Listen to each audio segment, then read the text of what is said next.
Bentham की राजनीतिक विचारों की बात करते हैं यहाँ पर।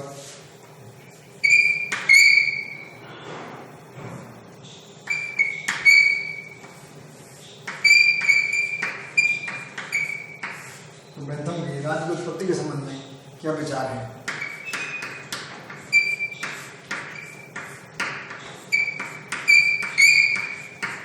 राज्य की उत्पत्ति के संबंध में बेंथम के क्या विचार मानते हैं, इस तरह से हम बात करते हैं। बेंथम एक राजनीतिक दार्शनिक था। उसका प्रमुख ध्येय राजनीतिक दर्शन का प्रतिपादन न करके वैधानिक और राजनीतिक सुधार का प्रतिपादन करना था। बेंथम महान दार्शनिक की अपेक्षा एक व्यवहारिक समाज सुधारक के रूप में भी इसको मानते हैं। बेंथम के राजनीतिक विचार उसकी कृति फ्रैगमेंट ऑन गवर्नमेंट में मिलते हैं। अपने विद्यार्थी जीवन से भी वह अपने ब्लैकस्टोन के व्याख्यानों से विरुद्ध विद्रोह किया और जब ये व्याख्यान प्रकाशित हुए तो उनकी कटु आलोचना की। ब्लैकस्टोन ने इंग्लैंड के संविधान की गरिमा और इंग्लैंड की विधि के संबंध में सामान्यकरण भावुकतापूर्व आशावाद जगाया। धज्जियाँ उड़ाई। ब्लैकस्टोन के सिद्धांत को ध्वस्त करते हुए बेंथम ने जिस राजनीतिक दर्शन का सिद्धांत दिया वो इस प्रकार है। राज्य की उत्पत्ति के संबंध में बेंथम का विचार बेंथम के पूर्व राज्य की उत्पत्ति के बारे में सामाजिक समझौता सिद्धांत बोलबाला था और बेंथम के समता सिद्धांत को स्वीकार करते हुए उसका विरोध किया और ऐसा माना गया कोई भी समुदाय या समझौता नहीं हुआ और यदि ऐसा कोई हुआ भी तो उसका वर्तमान पीढ़ी उसे मानने को बाध्य नहीं है। समता सिद्धांत से अलविदा मांगते हुए बेंथम ने कहा, मैंने प्राथमिक समता छोड़ दी है और यह मिथ्या प्रलाप को आवश्यकता वाले इन व्यक्तियों के मनोरंजन के लिए छोड़ दिया है। इस प्रकार ब्लैकस्टोन के सिद्धांत को ध्वस्त करते हुए विधि का मूल स्रोत सामाजिक समता है। राज्य की उत्पत्ति के संबंध में समता सिद्धांत का खंडन करते हुए बेंथम ने इस प्रश्न का विचार दिया, राज्य की उत्पत्ति कैसे हुई? बेंथम आदर्शवादियों के इस मत से सहमत नहीं है कि वो राज्य की आज्ञा का पालन इसलिए करते हैं कि वह राज्य नैतिक और श्रेष्ठ संस्था है। राज्य के आदेशों का पालन करना हम अपना नैतिक कर्तव्य मानते हैं अथवा ऐसा करने हमारा नैतिक विकास होता है। बेंथम के अनुसार राज्य की उत्पत्ति का कारण समता नहीं बल्कि आज्ञा पालन की आदत है। लोगों में आज्ञा पालन की आदत इसलिए आती है क्योंकि वह उपयोगी है, सामान्य सुख और हित को बढ़ाने वाली है। बेंथम के शब्दों में राज्य की आज्ञा पालन होने वाली हानि अभिज्ञा से होने वाली हानि से कम करना है। इस प्रकार बेंथम उपरितवादी सिद्धांत ही उसके राज्य की उत्पत्ति संबंधी विचारों का आधार है।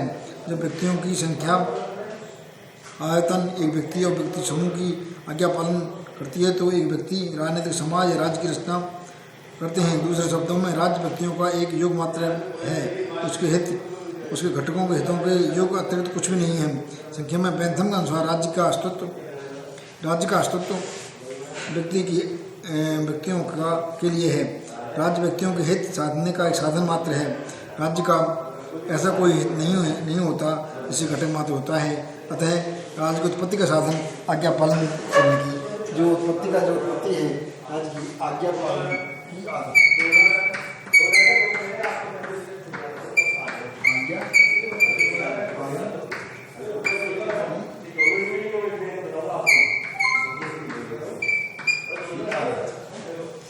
आज्ञा पालन की आदत इसी रूप से निकलती है। अब आते हैं संपूर्णता संबंधी विचार पाते हैं। संपूर्णता संबंधी विचार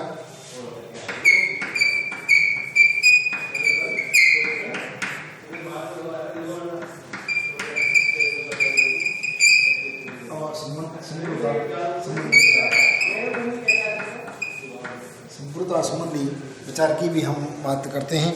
यहाँ पर बेंथम राज्य की संपूर्णता का समर्थक है।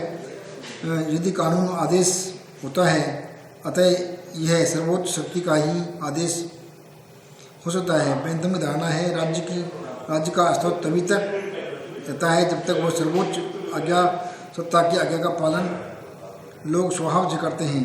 विधि दृष्टि से बेंथम संपूर्ण निरपेक्ष और असीमित है। बेंथम का सर्वोच्च निरपेक्ष और असीमित है। बेंथम संपूर्णता का प्राकृतिक कानून और प्राकृतिक अधिकार का कोई बंधन नहीं मानता है। बेंथम का संपूर्ण निरंकुश नहीं है।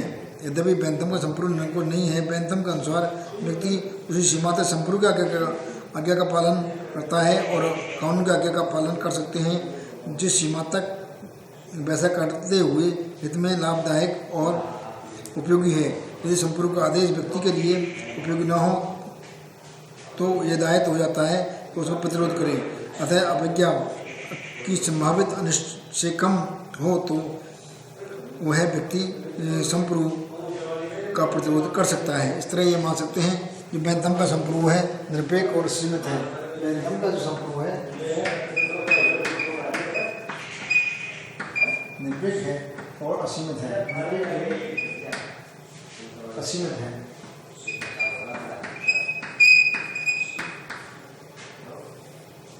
बैंथम का जो संप्रभु है वो है बैंथम का संप्रभु है वो निरपेक्ष और असीमित है, परंतु निरंकुश नहीं है।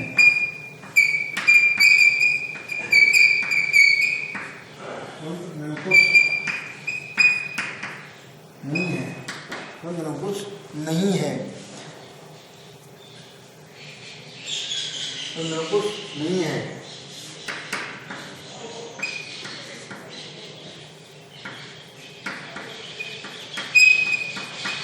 प्राकृतिक आकारों का खंडन।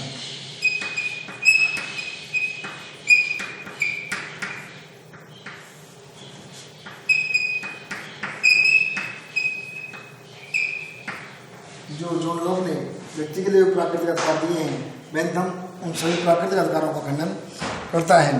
इस तरह ये मान सकते हैं जिस प्रकार बैंथम में विचारक के रूप में उभरे, उस तरह प्राकृतिक अधिकार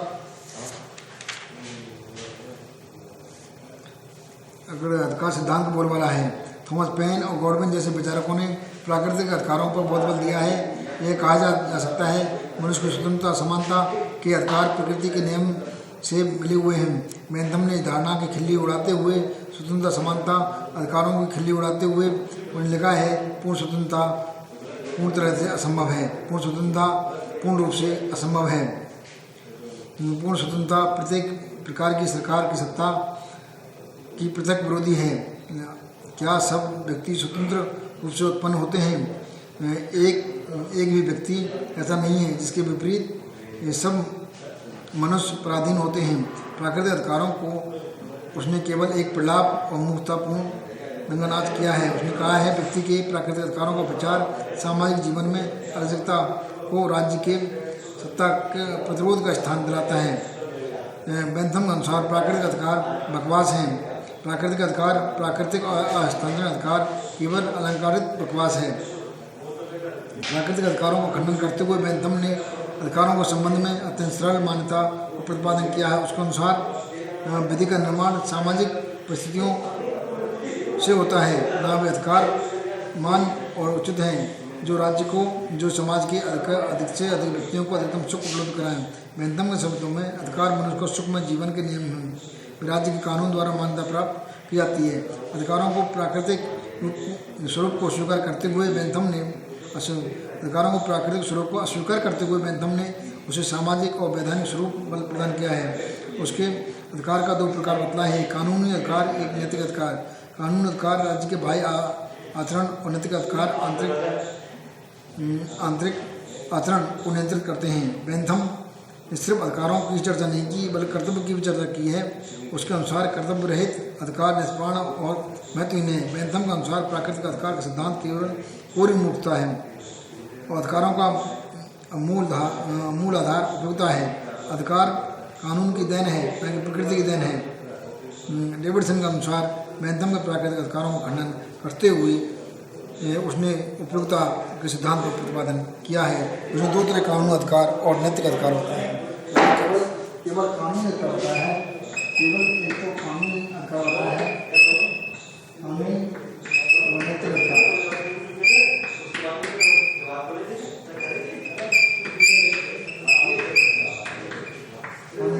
नैतिक अधिकार बनाने का भी प्रयास किया है शासन संबंध में।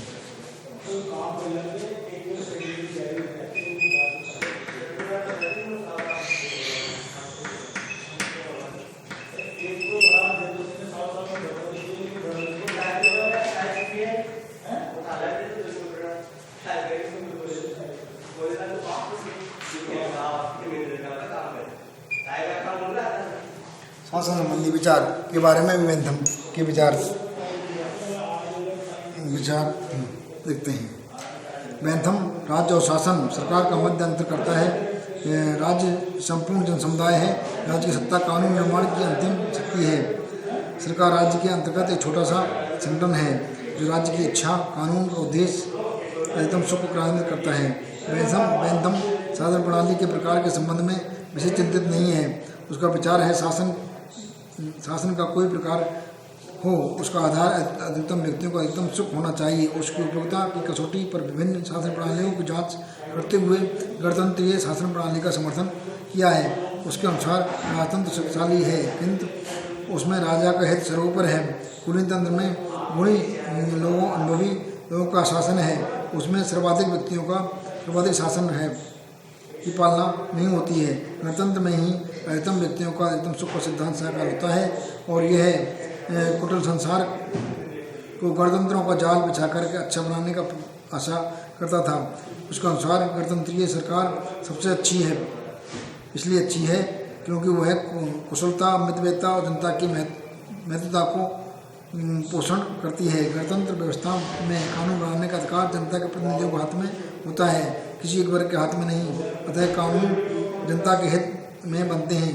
यह विचार न तो पूर्णतः राजतंत्र में और न ही सीमित राजतंत्र में जनता को सर्वाधिक सुख प्रदान करता है। जब लोकतांत्रिक गणराज्य शासन करता है तभी शासक और शासितों के एक हित हो रहते हैं क्योंकि वह अधिकतम व्यक्तियों का अधिकतम लोगों का अधिकतम सुख की चरम सीमा होती है। इस तरह बेंथम यहाँ पर एक गणतंत्रात्मक शासन का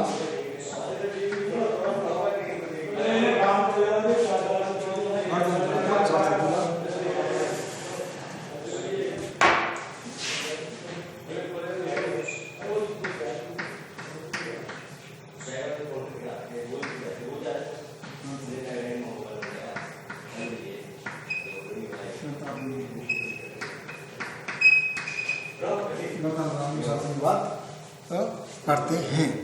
यहाँ पर राज्यकार और कानून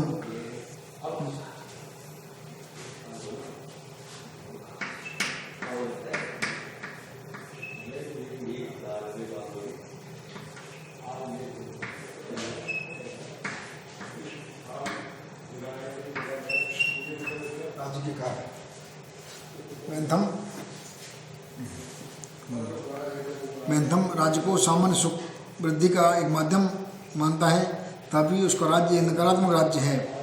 नकारात्मक राज्य इसलिए है क्योंकि वह लोगों को दंड विधान द्वारा समाज विरोधी कार्य करने से रोकता है और जनता के नैतिक चरित्र को ऊंचा उठाना चाहता है। उसका उद्देश्य नहीं है इसलिए दूसरे शब्दों में बेंथम राज्य के सकारात्मक कार्य नहीं सौंपता है बल्कि उसका राज्य व्यक्तिवादी राज्य है। कैटलिन और उसके दर्शन में व्यक्तिवादी स्फीयर का सिद्धांत लेकर के पुकारता है। इसका मतलब उसका राज्य व्यक्तिवादी राज्य है।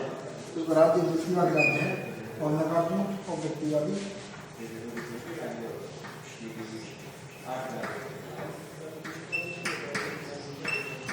राज्य है। यहाँ पर नकारात्मक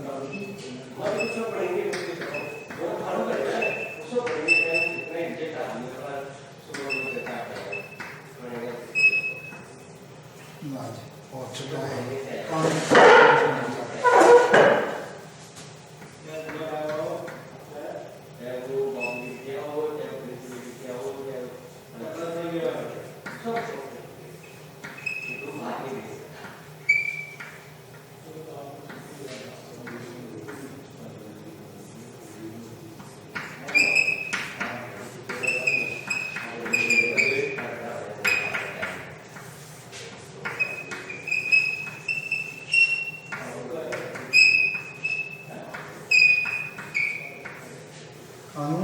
संबंधी विचार के बारे में बात करते हैं। यहाँ पर बेंथम ने लोगों कोडिफिकेशन की भी बात की है।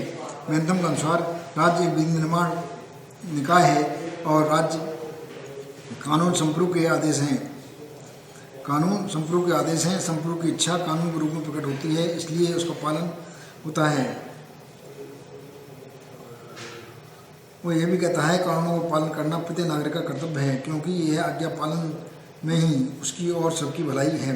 कानून की परिभाषा देते हुए बेंथम कहता है, कानून संप्रभु की इच्छा के आदेशों की तरह ही अव्यक्तिकरण है। उसके राजनीतिक समाज के सदस्य को स्वाभाविक रूप से पालन करते हैं। प्राकृतिक कानून को अस्वीकार करते हुए उसे कानून के दो प्रकार बतलाए हैं, दैवीय कानून और मानवीय कानून। दैवीय कानून रहस्यमय और ज्ञानातीत होते हैं, उनका स्वरूप भी निश्चित नहीं है। अच्छा, मानवीय कानून का निश्चित रूप से राज्य के लिए आवश्यक है। उसने यह भी प्रतिपादित किया है, प्रत्येक राज्य का आधार उपयुक्तता है। यदि कोई कानून समाज के हित साधने में असफल रहता है तो वह कानून नहीं रहता। बेंथम के अनुसार, बेंथम शब्दों में, कोई कानून को समाप्त करने से समाज का लाभ या फिर भी उसे समाप्त नहीं गया तो वो कानून नहीं रह सकता। बेंथम ने अपनी उपयुक्तता के सिद्धांत को विधि निर्माण के लिए प्रयोग करने की सलाह दी है। उसने कहा है, प्रत्येक विधि या कानून को अधिकतम लोगों का अधिकतम हित के उद्देश्य से बनाना चाहिए। जिसे उसने राजसत्ता द्वारा बनाई गई प्रत्येक विधि की कसौटी उपयुक्तता माना है। और बेंथम के अनुसार कानून संप्रभु का आदेश है, एक प्रतिबंध है, इसलिए वह यह स्वतंत्रता का विरोधी है। उसका विचार था, व्यक्ति सुरक्षा चाहता है, स्वतंत्रता नहीं। सुरक्षा के लिए कानून की आवश्यकता है, कानून संप्रभु का आदेश है। यह स्वतंत्रता और सुरक्षा के मध्य हमें अस्पष्टता से को मिटाना है, तो स्वतंत्रता की सुरक्षा की एक शाखा के रूप में स्वीकार कर लेना चाहिए। बेंथम फ्रेंच क्रांतिकारियों द्वारा प्रतिपादित स्वतंत्रता, समानता, भ्रातृत्व के नारे भ्रमक मानता है। उसे कहता है, सुख ही अंतिम उद्देश्य है, स्वतंत्रता उसी कसौटी पर कसा जाना चाहिए। राज्य का उद्देश्य अधिकतम सुख है, न कि अधिकतम स्वतंत्रता है। बेंथम के अनुसार स्वतंत्रता की अपेक्षा सुख को अधिक महत्व देता है। राज्य का उद्देश्य अधिकतम सुख में वृद्धि करना है, न कि अधिकतम स्वतंत्रता में। गैटल के अनुसार राज्य जीवन की एक उपयुक्तवादी योजना में स्वतंत्रता का कोई विशेष स्थान नहीं है। सुख का कोई आवश्यक नहीं है, इसलिए उसने सुख को सामने समर्पण कर देना चाहिए। इसलिए अब मतलब ये हुआ, बेंथम स्वतंत्रता की अपेक्षा सुख को अधिक महत्व देता है। बेंथम कानून में स्वतंत्रता की अपेक्षा सुख को अधिक महत्व देता है।